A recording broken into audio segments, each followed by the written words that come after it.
waxaan maanta idinku yeedhay halka kan inaan sixitaan ku sameeyo hadal aan hore uga idhi qadabeeleed.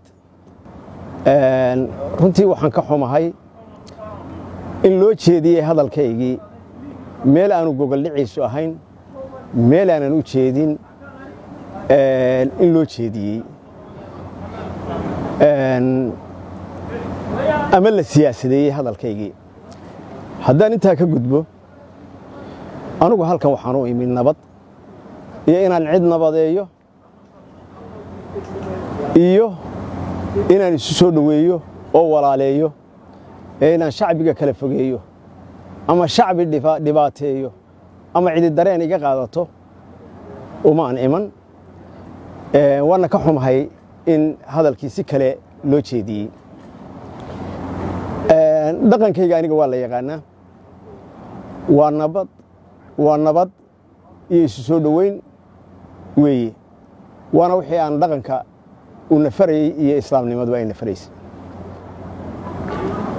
anugu horaan u caddeeyey cid kasta oo dhiig daadisa ama dhaqan ha ku daadiso ama siyaasad ha ku daadiso ama diin ha ku daadisa inaanan mar raba anugu taageersanayn. waana laygu yaqaanay, waanan ka hadli doonay, waan ka hadli jiray. shabaab wax naga dhexeeya iyo fikir naga dhexeeya iyo qaacido naga dhexaysa iyo xidhiidh naga dhexeeya, taasna shacabka waana ogyahay, waana laygu yaqaanaa, mana jirto, mana aaminsani waxay aaminsan yihiin. taasina waxa weeyaan inaan ka hadlo fikirka. waxaan joogay oo aan ka hadlayay waxay ahayd qadabeeleed. qadabeeleedka madax dhaqanka siduu markuu isu yimaado wuu kaftamaa. kaftan beeleed buu ahaa, qadabeeleed bay ahayd, waanu kaftamaynay, waan hadlaynay. hadalkayga gundhigiisa maanta waxa weeye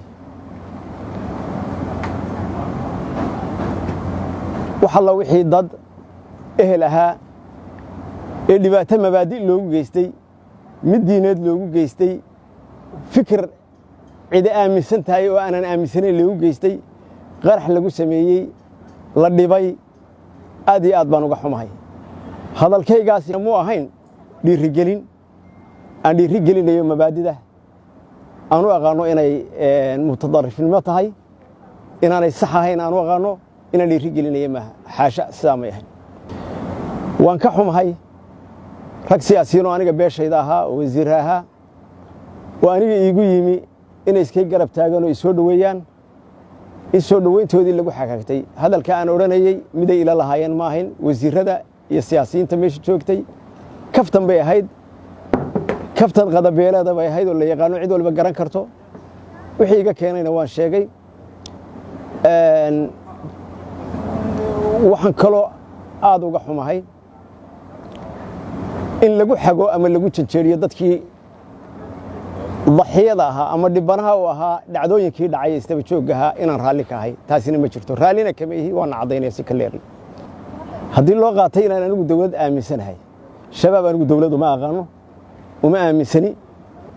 waxaan jeclahay, annagu oday dhaqameed baan nahay. siyaasiyiintu wax badan ayay jeceshahay inay is-adadkayso.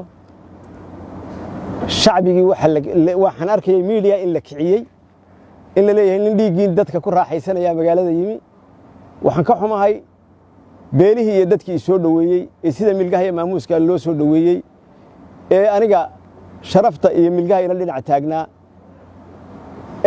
in la xumeeyo soo dhoweyntoodii iyo dareenkoodii aniga lay tuso inaan dadkoodii iyo dhibtoodii aan ku raaxaysanayo. taasna waan ka xumahay. waxaan kaloo jeclahay haddiiba cidi dhibsatay hadalkayga waan caddeeyey, waan fikirkayga mabda'ayga caddeeyey. waxaan jeclahay shacbigayga si aan u kasbado oo shacbiga aanay dana siyaasadeed noo dhex marin aan ka duulayo, inaan raaligelin buuxda ka bixiyo arrinkaa. haddiiba la dhibsaday, ciddii dhibsatay ama dhibana ha ahaato ama ehel ha ahaato, cid kastoo qaatay sidaa waxaan leeyahay umaan jeedin, umana jeedi karo. wax iga suuroobana maaha. arrinkaa raaligelin baan ka bixinayaa. aad iyo aad baa u mahadsantihiin. wasalaamu calaykum waraxmatullahi wabarakaatu.